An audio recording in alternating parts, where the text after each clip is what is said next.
Oke, Assalamualaikum warahmatullahi wabarakatuh. Kembali lagi pada video pembelajaran saya. Kali ini saya akan mendiskusikan berkaitan dengan mata kuliah negara dan masyarakat sipil. Nah, materi kali ini yaitu tentang media dan demokrasi. Kita awali dengan bicara tentang partisipasi ya. Tentunya partisipasi dalam sistem tata kelola kita ya dipandang sebagai tonggak demokrasi. Karena tanpa adanya partisipasi ya tidak akan tumbuh itu konsep demokrasi kita. Sehingga dalam mewujudkan sistem politik demokrasi ini yang lebih baik, maka keterlibatan masyarakat dalam hal mendapatkan informasi ini penting, saya kira begitu. Nah, kemudian kalau kita bicara tentang akses informasi ya, dalam akses informasi, sosiolog Prancis pernah berkata, si Alexis itu, bahwa informasi adalah oksigennya demokrasi. Nah, sebagai oksigennya demokrasi, maksudnya adalah demokrasi akan tumbuh hidup ketika informasi dapat diterima oleh seluruh elemen masyarakat ya. Dan informasi juga sebagai hak dari warga untuk mendapatkan informasi tersebut, baik itu dia mendapatkan maupun memberikan informasi ya sebagai prasyarat demokrasi. Nah, dalam konstitusi kita ya bicara tentang informasi ya, itu terkandung dalam pasal 28 Undang-Undang Dasar ya, ada 28F ya. Setiap orang berhak untuk berkomunikasi dan memperoleh informasi untuk mengembangkan pribadi dan lingkungan sosialnya. Nah, di sana kita telah diberikan jaminan ya, bagian dari hak asasi manusia, diberikan jaminan bahwa setiap orang itu berhak memperoleh ya informasi dan dapat juga memberikan informasi kepada publik gitu. Nah, kemudian kita masuk dalam makna media. Media dalam artian yang sangat sederhana adalah alat atau sarana yang digunakan komunikator ya, itu pengirim untuk mengirimkan atau mengantarkan pesan atau informasi kepada komunikan ya, penerima informasi dari komunikator. Sehingga jelas media ini sarana hubungan antara pengirim dan penerima informasi. Nah, dalam bermedia tentunya kita kaitkan dengan hak-hak tadi atas informasi. Ada hak warga dalam bermedia. Yang pertama ya tentunya akses warga terhadap informasi, di mana akses terhadap informasi itu dapat terpercaya, kemudian kemampuan untuk menghasilkan informasi. Kemudian hak warga bermedia yang kedua adalah hak warga terhadap infrastruktur media, yaitu ketersediaan dan akses akan infrastruktur yang setara. Jadi sebagai warga negara tentu kita punya hak untuk mendapatkan sarana dan prasarana infrastruktur tadi yang setara, baik dari ujung Sabang sampai dengan Merauke, tentu kita punya hak yang sama terkait infrastruktur media. Kemudian yang ketiga, akses warga untuk mempengaruhi kerangka pengaturan.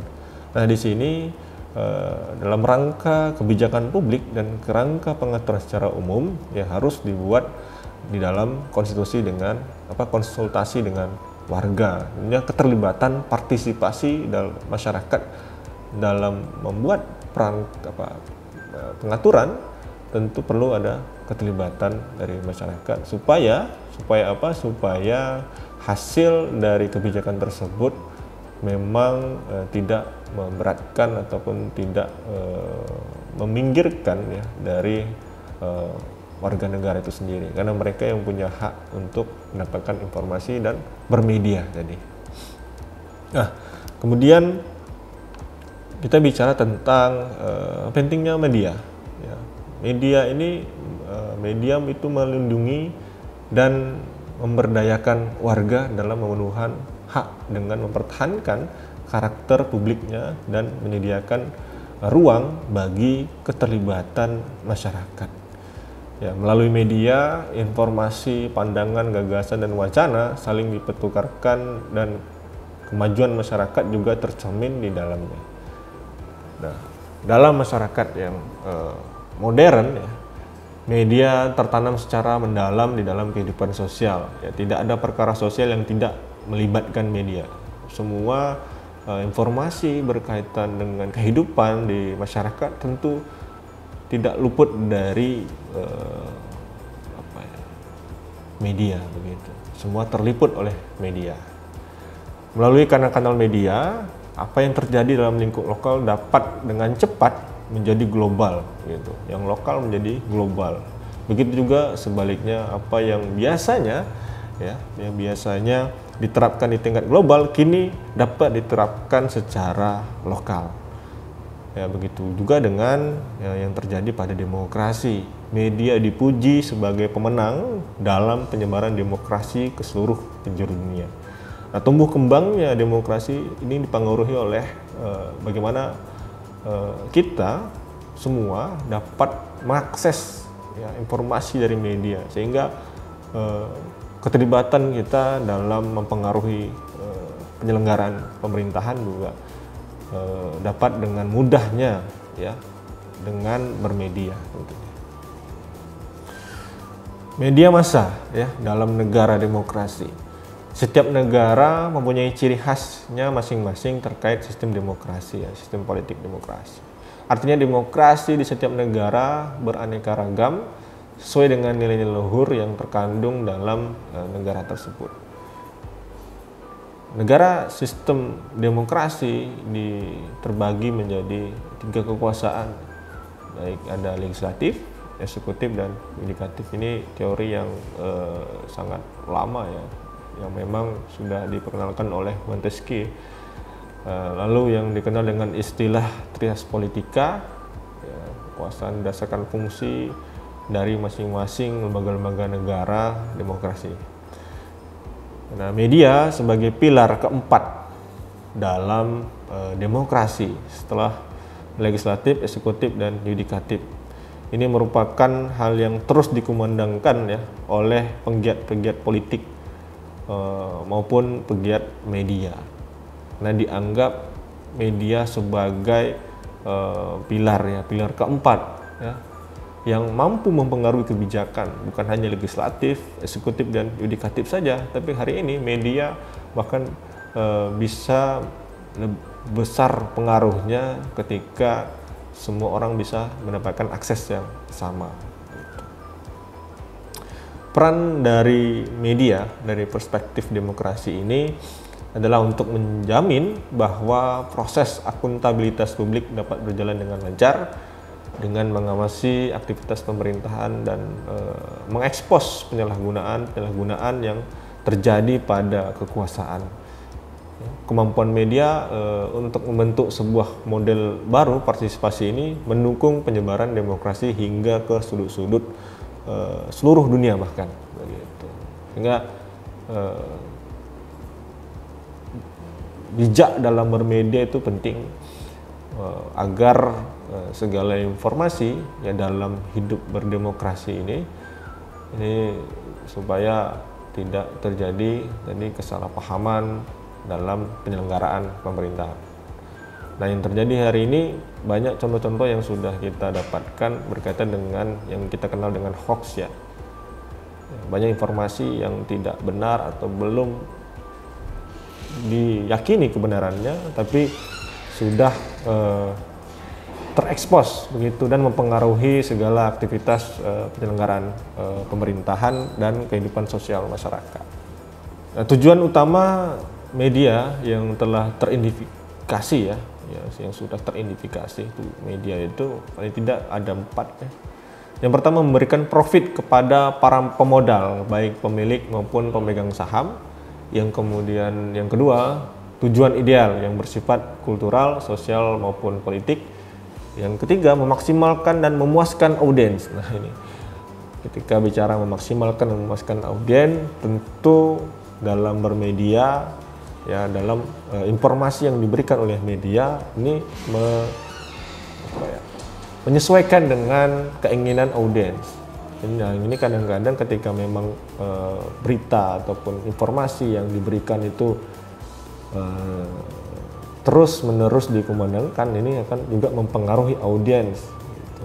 Sehingga bisa berubah pandangan masyarakat ataupun berubah pandangan kekuasaan terhadap masyarakat, begitu juga sebaliknya. Nah, kemudian yang keempat, tujuan utama media itu adalah memaksimalkan pemasukan iklan. Fungsi media, ya. Kemudian kita bicara tentang fungsi media dalam masyarakat demokratis yang ideal. Yang pertama, fungsi monitoring, yaitu memberikan informasi kepada masyarakat tentang apa yang sedang berlangsung dalam masyarakat itu. Ya, controlling informasi, ya, kepada masyarakat. Kemudian fungsi mendidik, ya, edukasi, memberikan kejujuran atas makna dan signifikansi dari fakta-fakta yang terjadi.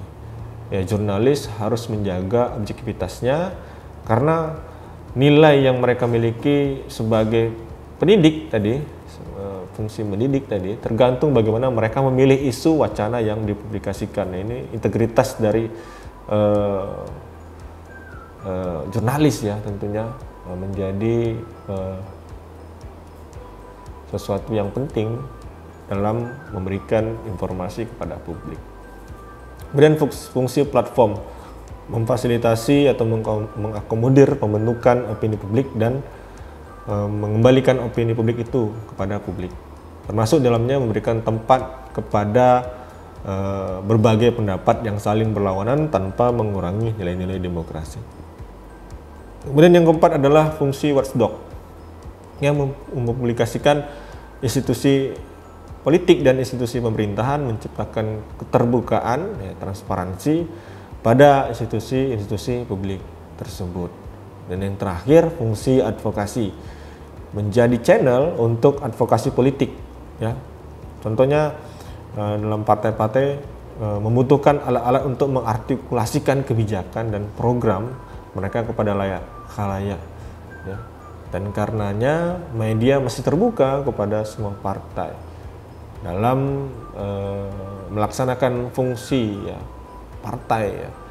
Jadi ada hal-hal yang perlu disampaikan dan menjadi fungsi dari partai tersebut, ya, mengartikulasi pesan-pesan politik, ya, itu contoh dari advokasi politik.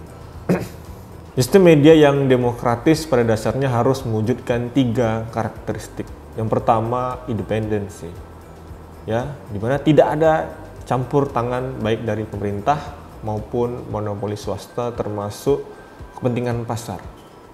Yang kedua, akuntabilitas, ya, pertanggungjawaban secara profesional terhadap masyarakat secara umum maupun kepada pengguna ataupun khalayaknya.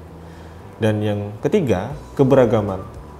Sistem media harus menjamin adanya keberagaman, ya, baik keberagaman politik maupun keberagaman sosial. Kemudian kita bicara tentang faktor-faktor yang mempengaruhi performa media. Yang pertama adalah civil society, ya.